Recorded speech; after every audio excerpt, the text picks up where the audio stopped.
Good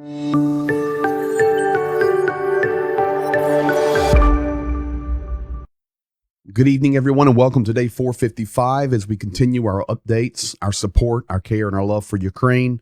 Also updating the world as to what's really happening there, not only in Ukraine, but also Russia. And, of course, we look at other regions of the world as well. Far East, Middle East, United States, everything. But, of course, our focus here is supporting Ukraine. Big few days that have happened. I want to thank Zhenya for giving the update on Monday. I was at the eye doctor. He's recovering from shoulder surgery. All these things are happening, but we're continuing to update. So thank you for being here, liking, supporting, sharing, commenting, joining the Patreon, doing everything that helps us help Ukraine. Now, we're going to jump right in tonight and continue with updating you on the incursion across the Russian border. You see the map that is located here. You see the gray border, the darker gray border between Ukraine. You see the city of Kharkiv there in the far south. On the right, you can see the red rectangle showing you the zoom in of what we're actually looking, and there's the mark, area of attacks inside Russian territory. So many people have wondered, did they actually go to Belgorod? No, they did not go to Belgorod. They didn't actually move very far across the border, a few kilometers. There were 3 local villages there that they moved through. They took out a border crossing. They took out some defensive positions that they called extremely weak and pitiful. They made their statement to soldiers of Freedom Russia that crossed the border.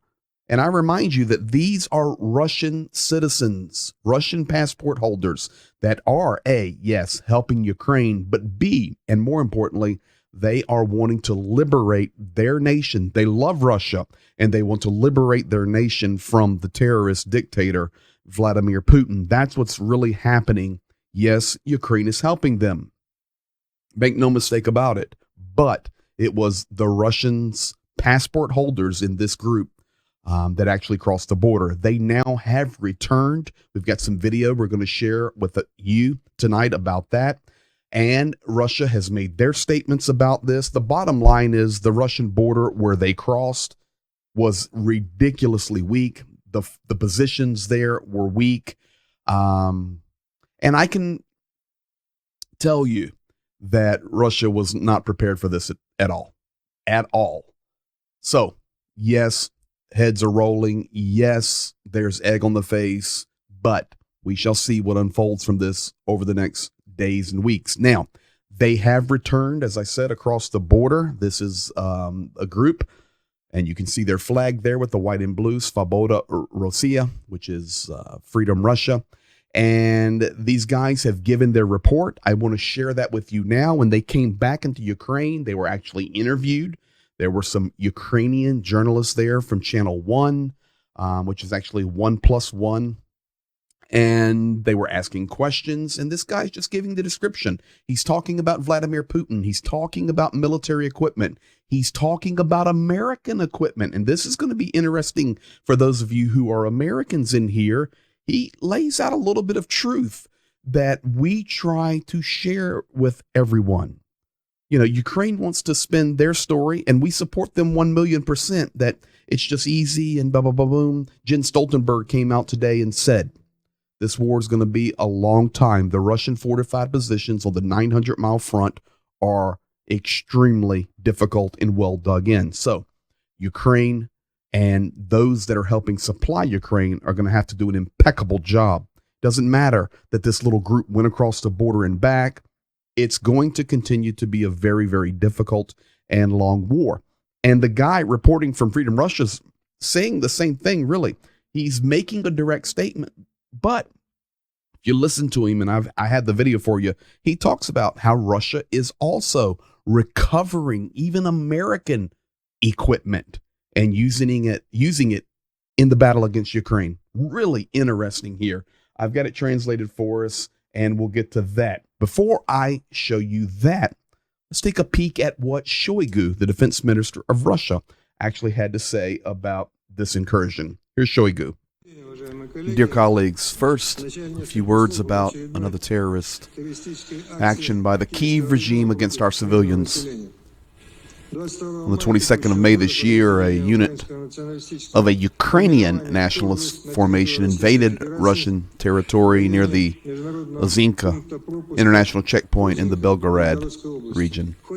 In the course of the counter-terrorist operation, the nationalist formations were blocked and defeated by airstrikes with artillery fire and active actions of the units covering the state border of the Western Military District. The remnants of the nationalists were pushed back into Ukraine, where they continued to be hit until they were completely eliminated. More than 70 Ukrainian nationalists, as well as vehicles and armored vehicles, were destroyed. We will continue to respond to such actions by Ukrainian militants promptly and with the utmost vigor. So there you have it. That is what Shoigu is saying. Now, what did these guys say? And it's very interesting if you look at what Shoigu said there. We destroyed all of their technicals. We took out 70 people with airstrikes and all this mess. Folks, that's not what happened. None of that happened. Only 2 lost their lives. There were some wounded. There was some damage, but nothing like he described. This is a complete joke with the propaganda that even comes from the defense minister. Now, what did the Freedom Force say? Here it is. I can say the following things. As Vladimir Putin said, you can buy any kind of military equipment in any military store under current situations. So I don't think what we've seen is exotic. The second point I want to stress is there is American equipment everywhere. It's been obtained in the Battle of Bakhmut and by Russians as well. It passes from hand to hand. You should not be surprised that American stuff's there. The same armored vehicles can be bought on the black market, on the private market. This is nothing secret. Excuse me. So you deny this equipment belongs to you and there are losses there? Well, thank God the Russian Volunteer Corps, we only had losses in light casualties. We have 200 or 300.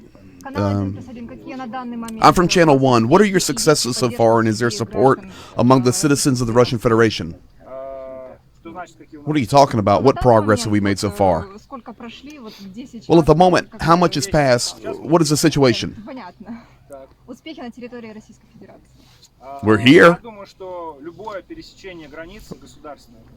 I think that if you cross any state border with the Russian Federation and you can come back alive, it's a success. Because when enemy territory is temporarily occupied, you know, the territory of our motherland, so any crossing of that border is a success for us, and we are engaged in, you know, coercive work, propaganda, intelligence work. We are reaping the rewards now also because there are so many journalists from around the world that are trying to tell the story. Once again, I say there is trophy equipment.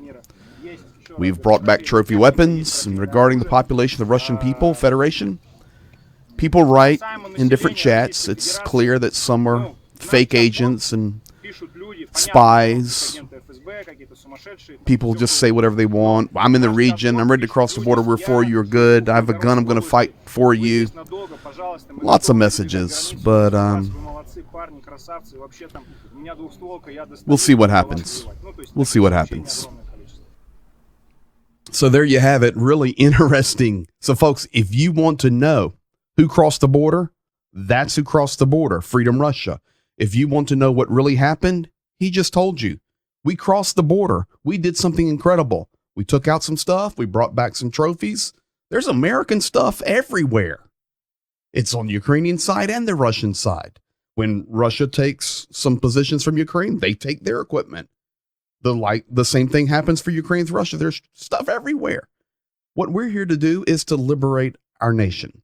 So he also asked, we need more information, any kind of information that we can get, because we want to do more of this. So there is actually a call out on social media. This is the blue line would be the northern border of Ukraine. I have some underlines there in blue for Kyiv, Chernihiv, Sumy, and Kharkiv. Black circles is Kursk and Bryansk, and the bottom black circle is Belgorod. That would be the region where there was an incursion, the region right across the border. And then over on the left, you see Gomel, the black line there, the border between Russia and Belarus. They're asking, please give us information on equipment, on movements, on anything in the circled red area. I did not draw the circled red area. We got that from their information. They're wanting any kind of information and movement that they can get from this areas because they want to do more of this. You know, it kind of reminds me of like the movie Red Dawn and those young kids, the Wolverines out doing their work, the fight for freedom for their own country. Of course, then that was the United States in that movie. So that's what the true story is. That is what has happened. Now, there was one more cut here that came from another leader. He's actually speaking in English, but he says clearly how the war must be won. Very interesting here, about 30 seconds of this guy speaking in English. At the end of the day, this war would not end in Ukraine. This war can end only in Moscow. This war can end only when Putin's regime is replaced. And obviously, it would not be done by Ukrainians or by NATO forces, British forces, whatever. It would be done by Russians. Somebody needs to do it. We are very thankful for Ukrainians who are helping us in terms of training our forces and providing us with the necessary equipment. But it's our job. It's not fair if Ukrainians would spill their blood for our free. So, very clear statement.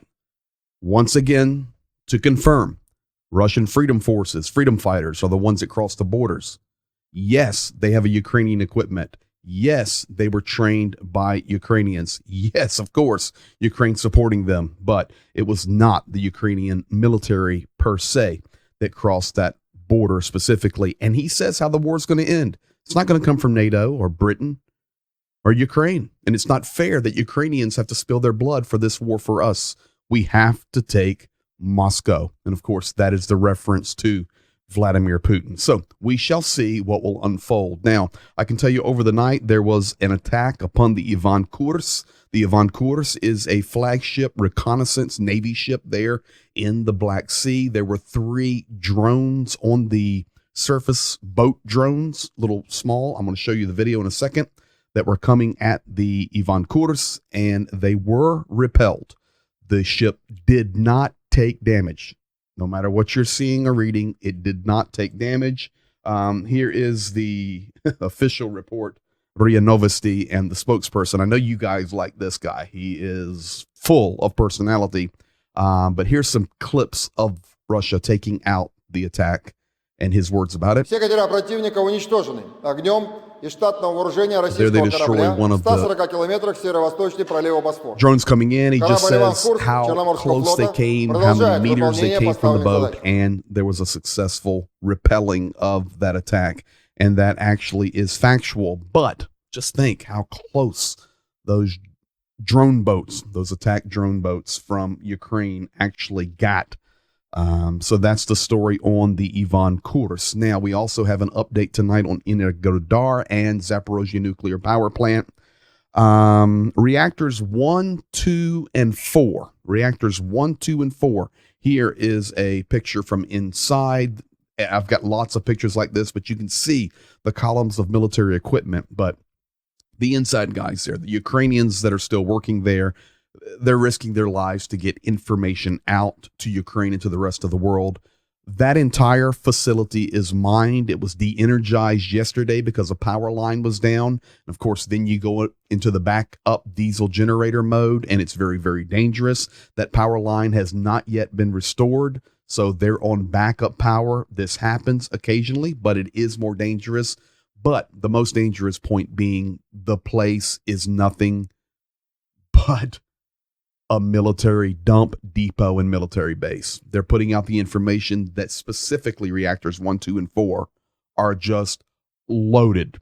Munitions, military vehicles, military troops, barracks, you name it. I remind you, this is a massive complex, absolutely huge complex. And the Ukrainians that are getting this information out, they're just in shock. How you could be so irresponsible to load these power plants with munitions and using it as storage facilities and basically a military base and resource center. Now, of course, it's completely logical from the Russian side because they know Ukraine will not strike those reactors. Ukraine will not strike it. So we'll see what happens. That land is going to have to be physically taken, and we shall see. That's all we can do. Anything else is just speculation, but there's no way to know. We can just tell you tonight it's extremely dangerous. Additionally, southern Ukraine, that's Melitopol, there has been a huge amassing of Russian troops that were in the center of the city. Well, now they have advanced north and to the east a little bit up towards Semenivka. So you will see the Cemehivka. That's actually pronounced Semenivka. Seedy village.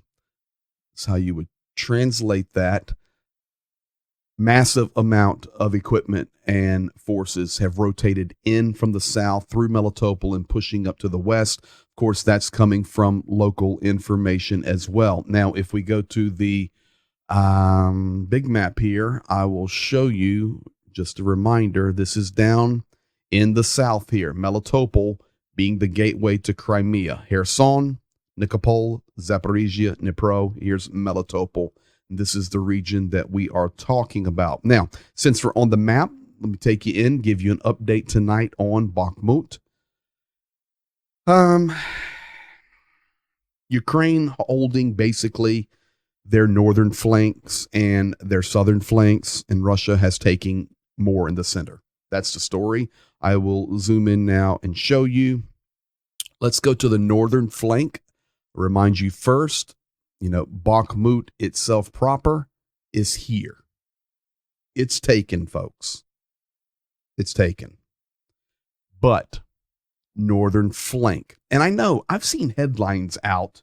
Zhenya and I were laughing about it, talking privately, how Ukraine has surrounded Bakhmut coming in from the north and the south.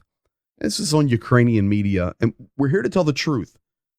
We support Ukraine, but sometimes it's a little frustrating with the information that comes out. Absolutely not true. Ukraine is surrounded. Nothing.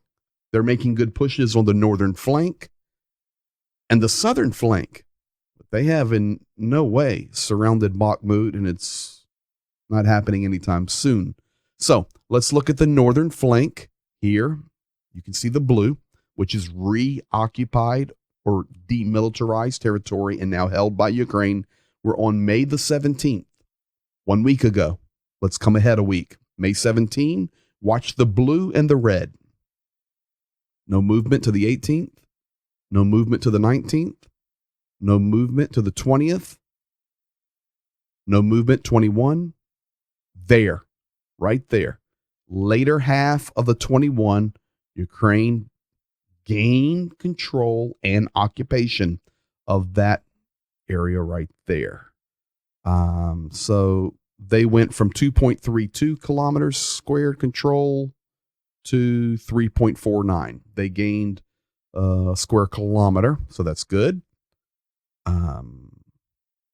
Many people go, well, how much land does Russia actually occupy?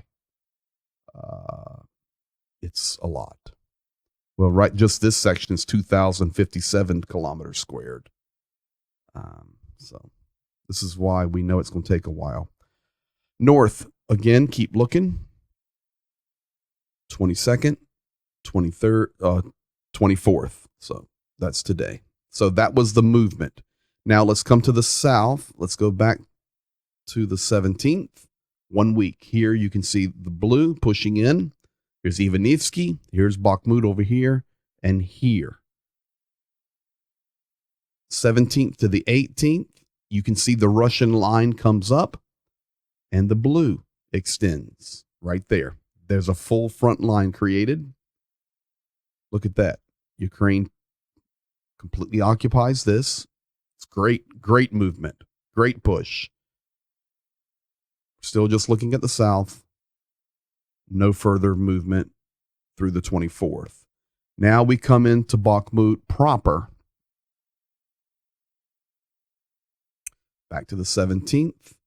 Here's the actual city. You can see it. And we'll go from that angle right there. 17th, 18th, no movement. 19th, no movement. 20th, end of the day, 19th. Pretty large movement. 20th, 21st, 21st, 22nd, 24th. So I'll push that through. So what do we have? We have a stalemate, folks. Yes, Russia completely controls Bakhmut. It doesn't matter what you read. They control it. Ukraine made their pushes on the south and on the north. So what can we do? We just keep watching. That's all we can do. That's the update tactically on the map. Yes, front lines continue to be rocked every day. Now, Russia has increased this attack strategy. And when I was there on the front lines, and I've spent 5 months on the front lines in Ukraine for the war, I was shocked that Russia was not doing more of this. But over the last week, Russia has been taking out comm towers, radio towers, communication towers, all of those types of communication equipment. And these types of red and white towers are everywhere throughout Ukraine. You know, it's even going back to the Soviet Union. That's just the way it was. Radio towers, TV towers, communication towers. But over the last week, Russia has been specifically along the front lines, all the front lines, south and east, have been attacking these communication towers and taking them out. We will need to keep our eyes on that. Now, you've also probably been hearing in the news where Vladimir Putin, or you read the headline, Vladimir Putin reading ancient French maps from the 17th century showing that it's not Ukraine, it was Russia. And then the media going, oh, but he's looking at a map and he doesn't even see the word Ukraine there. So this is the actual historical guide, kind of be like the National Archives, if you're an American thinking about how we preserve our historical documents. And they're analyzing the map. This is what dictators do. Think about your history lessons from World War II. This would be the same as Hitler standing there looking at a map. So they're analyzing the map to show that it's always been Russia. Let's zoom in on that map a little bit. First of all, 3 things I draw your attention to. A, you see the official stamp from the RF, their archives, upper left, circled. And this would be north of Odessa in modern day. You can see it there. It says VKRAINE, Pays des Cossacks, Ukrainian Cossacks, Ukrainian region of Cossacks. Above that, you see Volyn, Volhn, Volyn region. Below that, you see Podolia, all of these Ukrainian places. And then right circle is Crimea. And what does that say? Krymsky Tataris du Krim. Tatar region, Tatarsky is what I wanted to say, Tatar region of Crimea. Nothing here historically saying that Crimea was Russia. Crimea was the Tatars. And that central Ukrainian area above Odessa, Ukraine. And he's looking right at the map, looking at that and saying at the same time, nope, yep, all Russia. Delusional. We've talked over and over about how this is a holy war, and we will continue along those themes. Today, Ukraine coming out confirming, that's the Ukrainian patriarch there for the Ukrainian Orthodox Church, full break from the Russian patriarch Kirill, and they have confirmed that beginning September 1st, 2023, they will adjust their holy calendar.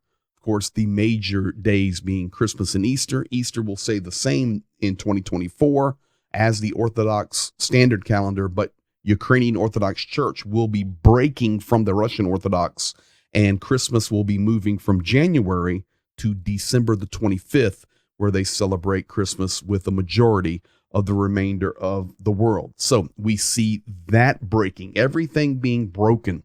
Today, Ben Wallace, Defense Secretary or Defense Minister for Great Britain, showed up. Surprise visit, encouraging. Guy on the right, Reznikov, saying we're going to be with you and we're not going to stop. So it was an encouraging day there for Ukraine. Last couple of things for tonight, and one very interesting you do not want to miss what I'm getting ready to share with you. But Lukashenko, alive and well. In fact, he came to Moscow today for the Eurasian Economic Forum. It's a summit hosted there in Moscow by Putin with Kazakhstan and Belarus, those nations of that Central Eurasian Economic Forum that are on the same team. I've got some video I'm going to share with you in a moment, and I'm going to set it up for you from the president of Kazakhstan. But first, here is Lukashenko arriving in Russia. Before he left, he had a meeting with his leadership team there in Belarus. And I didn't voice this one over. I'll translate it for you. But you just need to hear his emotion. You remember a week ago when he was sick and then finally he appeared a few days later and you could see him very slow and lethargic and the wrap on his wrist, and he was talking slow and he didn't have that jovial, sorry to use the word jovial, but that's just how he talks, like old grandpa. That's his nickname, by the way, over there is Grandpa Lukashenko. Well, he was back to normal, ripping them for not believing in him and allowing the social media to spread that he was going to die. Do I look like I'm going to die? Get off the telegram. Get off the social media. I'm alive and well. So here it is. A little bit of Lukashenko. Ребята, я никого не пожалею. Никого. А если кто-то думает, что я умирать Guys, собрался, I was never going to die. успокойтесь. Это не больше, чем досужее рассуждение в мессенджерах и телеграм-каналах. Everything's good. Get off your Какой там у messenger меня programs and аденовирус или что Telegram. там было? What in the heck was that? Аденовирус, ничего. Коровик laughing. улыбается, лечится 3 дня. Но поскольку у меня не было Okay, I was возможности sick for a few лечиться, days. So то надо what? в Москву, то в Ленинград, I go to то что Moscow, там, I come субботники, back. то угодно. What do you Потерты expect? меня на площадь, обнимались с тобой там с этими The whole девчонками, world's потом falling Гомелем, apart if I get a Крупко. cold. Все это накопилось. Поэтому умирать я не собираюсь, ребята. I'm not dead. Вы еще мучиться со мной будете очень долго. Но я хочу, чтобы вы и наконец-то к осени поняли, что у I нас want you at the end of all this to тяжелейшая understand everything properly. Just Grandpa. I just love listening to his с voice, to этими be honest. девчонками, потом в Гомеле, в Крупко. Все это накопилось. Поэтому умирать я не собираюсь, ребята. Вы еще мучиться со мной будете очень долго. So good, Lukashenko. Grandpa. Now you listen, I'm not giving him endearing terms, just teaching the truth about that region. He's called Grandpa. He looks like an old grandpa sitting there. That's the way it is. Now, I'm ready to share with you the most important information tonight, and that would be the immersion in this war of Eddie Haskell and Lumpy. You can see Eddie Haskell on the left. For those of you that are Americans or you watch old classic American TV, you know exactly what I'm talking about here. You've got Lumpy on the right. He's a bully. You've got Eddie Haskell, the mastermind evil guy, bad guy on the left. Of course, this is Leave It to Beaver. I have now made the correlation that what we're looking at right there was a pre-birth of Vladimir Putin on the left, Eddie Haskell, and Lukashenko is Lumpy. Eddie Haskell is Putin, and Lumpy is Lukashenko. And I know many of you Beaver fans are out there going, don't you dare put that on Lumpy and Eddie Haskell. Well, I understand you, but that's how I see them. And after I show you this video clip, that's how you're going to see them. Here we are today, the Economic Forum. The president of Kazakhstan lays it out. I've got it voiced over for you. He is talking, I'm going to prepare the way for you. He's talking about how in their own forum, in their own partnership union there with those nations, that two nations have formed their own partnership. Of course, he's speaking about Belarus and Russia. They have one leader. They have one nuclear program. They have one program for dealing with the world, economics, all of this. And he starts ripping them. Folks, now, this is the president of Kazakhstan, Russia, Belarus, Armenia, Tajikistan. We're talking, this is major stuff here. Why Eddie Haskell and Lumpy? Because while the president of Kazakhstan, and I'll give it to you here, right here, this was the economic forum, the red circle there, president of Kazakhstan, his name is Kasim Jomart Tokayev, giving his speech. To his left is sitting Putin in the middle, of course, and to the left of him is Lukashenko, grandpa. Folks, you've got to see this to believe it. He's ripping them. And while he's given the speech in front of this huge crowd at this forum, Putin and Lukashenko are sitting back there like Lumpy and Eddie Haskell, joking, handshaking, laughing when he's talking about the alliance between Lukashenko and Putin. You have to see it to believe it. So, why don't we look at it? Here it is. We have in the Eurasian Economic Union a union state that's developed. That is a unique president. It's a phenomenon that we've never seen, the creation of a state. The formula,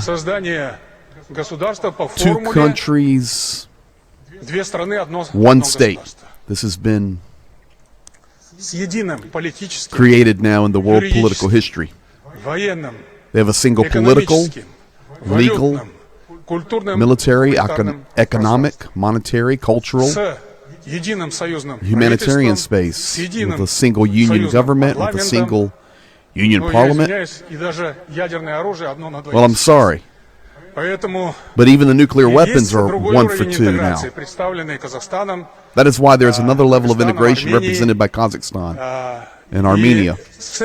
And we have to reckon with this reality. How will we work in these conditions? It's a conceptual question I think we need included in this economic forum to discuss this problem.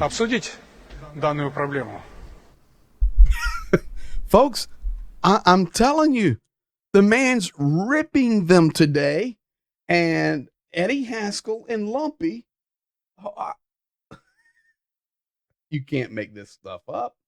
Eddie Haskell and Lumpy are back there smiling and joking and handshaking. Let me play you the last half of it. Union Parliament. Well,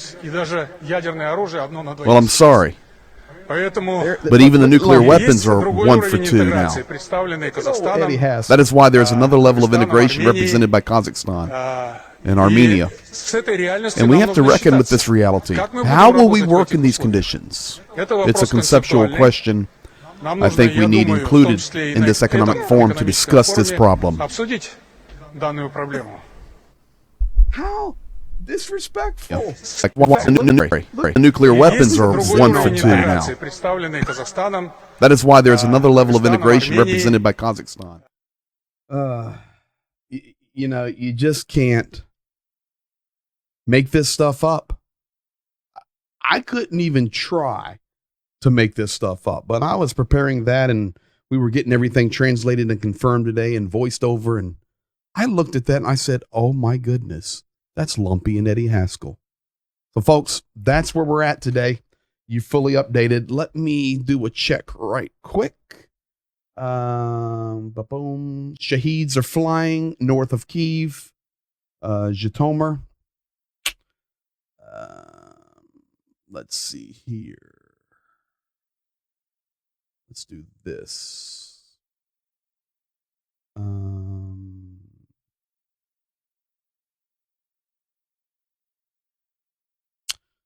Got a large fire in Moscow right now.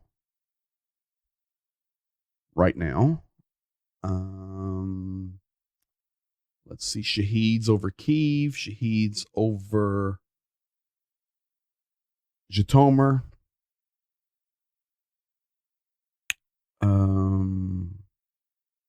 See if there's anything else. No, large fire in Moscow. So that's where we're at tonight. I want to thank you guys. Fully updated.